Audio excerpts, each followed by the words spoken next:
Se conoció un informe de casación que tiene que ver justamente con los casos de torturas en cárceles y en el sistema penitenciario, justamente para conocer detalles de este informe y hacer un análisis de la situación. Estamos aquí en vivo en piso con Mario Coriolano, defensor de casación. Bienvenido. Gracias.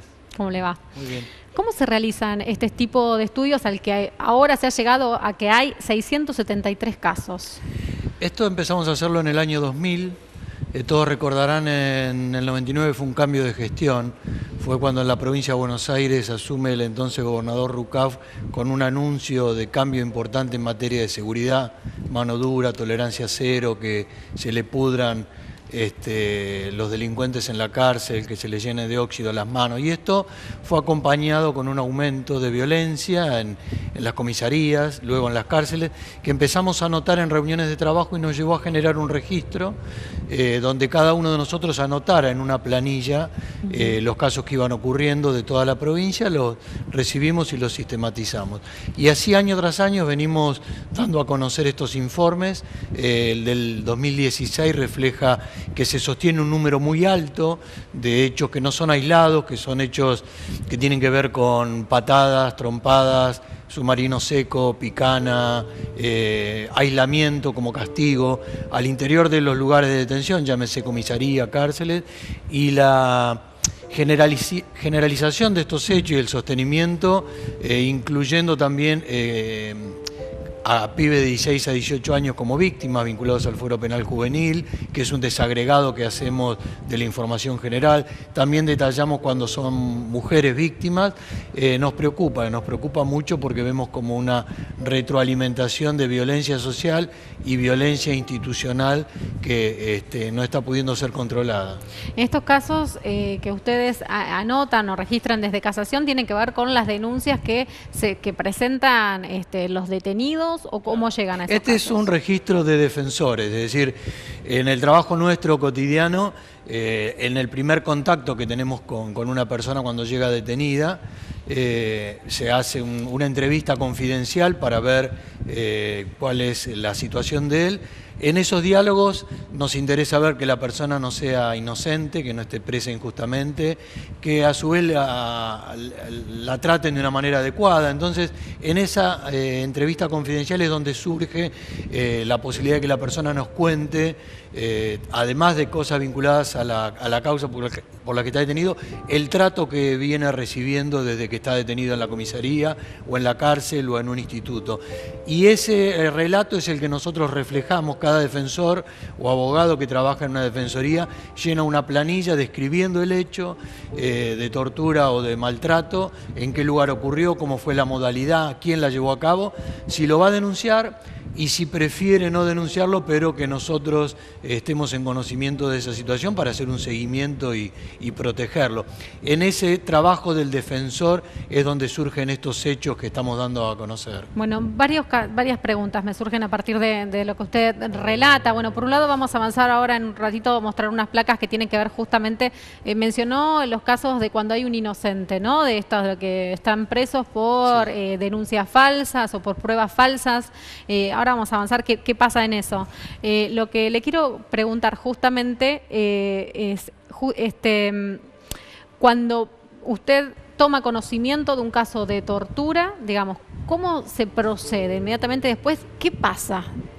Bueno, es muy diferente a cuando la víctima decide denunciarlo, a cuando nos lo hace conocer, pero bajo secreto profesional, porque por temor a represalias no quiere hacer la denuncia porque tiene miedo que después se agrave su situación, porque estaría denunciando en muchos casos a personas que lo siguen custodiando. Claro. Ese es un número muy alto, fíjense ustedes que en los informes que estamos dando periódicamente es casi un 50%.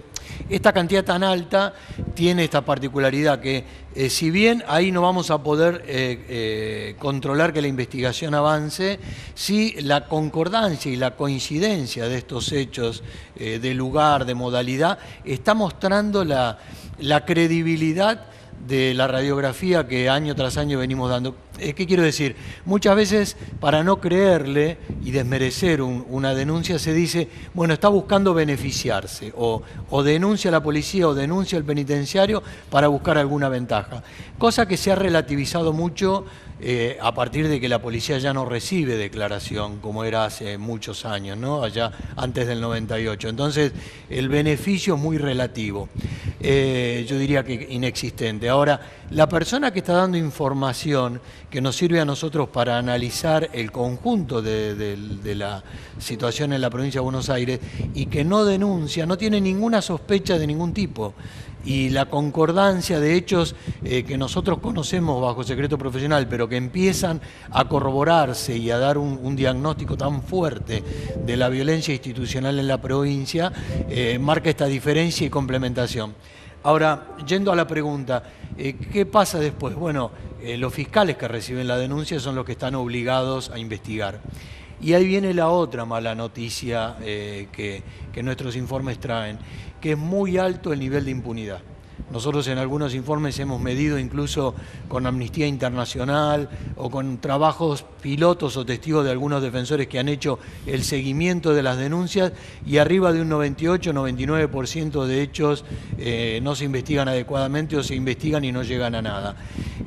Nosotros creemos que la impunidad es uno de los factores que coadyuvan en la proliferación de la tortura. Creo que ahí hay que hacer foco, ¿no? La necesidad de que estos hechos se investiguen bien.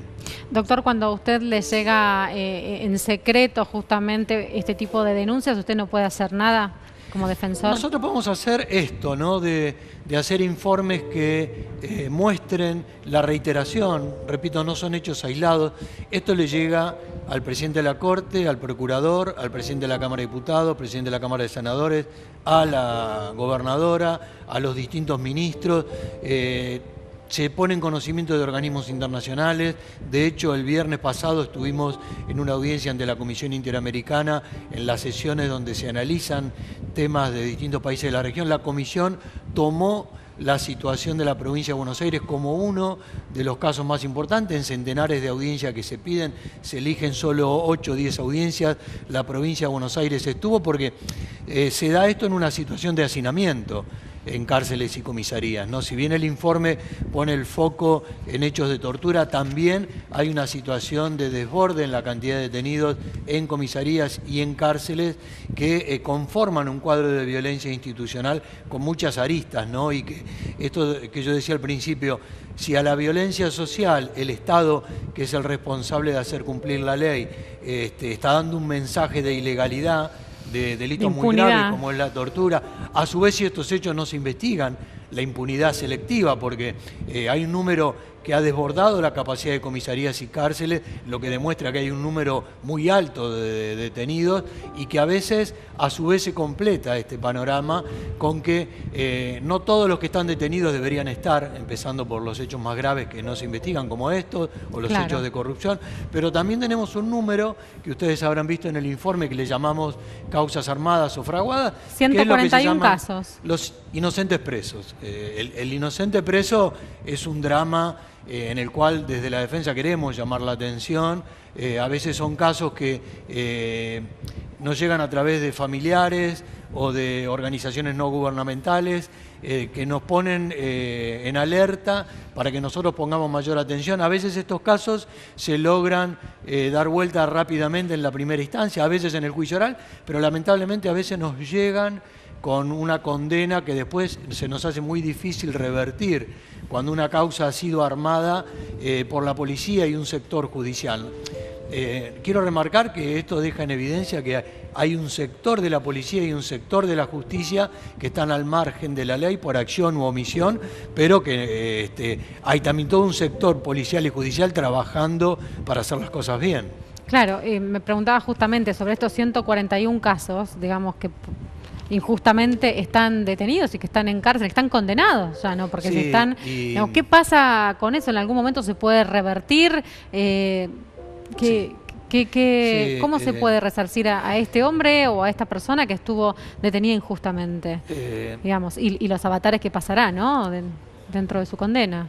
Sí, Nos parece que es de lo más preocupante y más dramático que haya inocentes presos. Si uno reflexiona esta situación, no puede dejar de completar la idea diciendo que también hay culpables libres, cuando la policía y el Poder Judicial, por distintas razones, por presiones en esclarecer hechos que están teniendo mucha conmoción social y presión periodística, a veces se pone una presión que lleva a que se lo quiera esclarecer de cualquier modo. Por eso nosotros venimos sistematizando con un equipo de expertos de la defensa y en trabajo con organizaciones especializadas en detectar estas situaciones, como es Innocent Project, que es una organización que trabajó en el caso del Ratillau, no sé si ustedes se acuerdan, que dirige Enrique Piñero. Ellos tienen también toda una habilidad que ha ido, que formemos una mesa de trabajo cuando un caso de estos aparece, porque hay toda una característica, por ejemplo, de utilizar fotos para esclarecer el hecho, con estas fotos exhibidas ilegalmente, más un trabajo de inteligencia donde se invoca una información recogida, pero que después cuando queremos ver cuál es la fuente de esa información no aparece. Entonces se va dando toda una modalidad que nos hemos ido especializando en detectar causas de inocentes presos, que nos parece muy importante que se tome conciencia por esto en las autoridades, en la sociedad y la trascendencia que tiene que esto los medios de comunicación lo difundan. La última pregunta que le voy a hacer, si me lo puede hacer de la forma más sintética y cortita posible. Usted arrancó de la entrevista diciendo esto arranca con Rucauf, la mano dura. Bueno, el cambio, cuando cambia una gestión de gobierno, ¿tiene alguna implicancia dentro de lo que son las torturas en cárceles, en servicios penitenciarios? Digamos, ¿hay algún tipo de conducción o no con respecto a esto? Muchísimo, sí. El cambio de gestión es fundamental porque estamos hablando de torturas al interior de instituciones con responsabilidad jerárquica. Es decir, cuando uno está hablando de policía y servicio penitenciario, tienen un jefe, debajo del jefe están los que cometen estos hechos y nadie comete hechos de esta naturaleza sin la directiva o como mínimo la aquiescencia del jefe. El jefe sabe qué está haciendo su subordinado en cada momento, es decir, tiene órdenes de realizar tareas y si las órdenes no son cometer tortura, está haciendo una cosa diferente a lo que se le está ordenando. Y esto hace que arriba de cada jefe haya un ministro y finalmente la cabeza responsable, que es el Poder Ejecutivo. En esto me parece que es un desafío y es una gran oportunidad en la provincia de Buenos Aires porque nosotros vemos un gran cambio en la gestión a nivel gobernación. La gobernadora recibió este informe en enero del 2016 en mano. Los 8 años anteriores nunca habíamos encontrado receptividad a este tipo de informes y por el contrario veíamos un rechazo a todo lo que tenía que ver con el respeto a la dignidad, al trato humano, a la humanización. Fueron 8 años de rechazo a este tipo de análisis y de profundización. El cambio fue muy grande, no solo en lo gestual de recibir el informe al comienzo de la gestión, sino lo que nosotros vemos en lo que es la lucha contra la corrupción, la lucha de lo que se dice contra las mafias.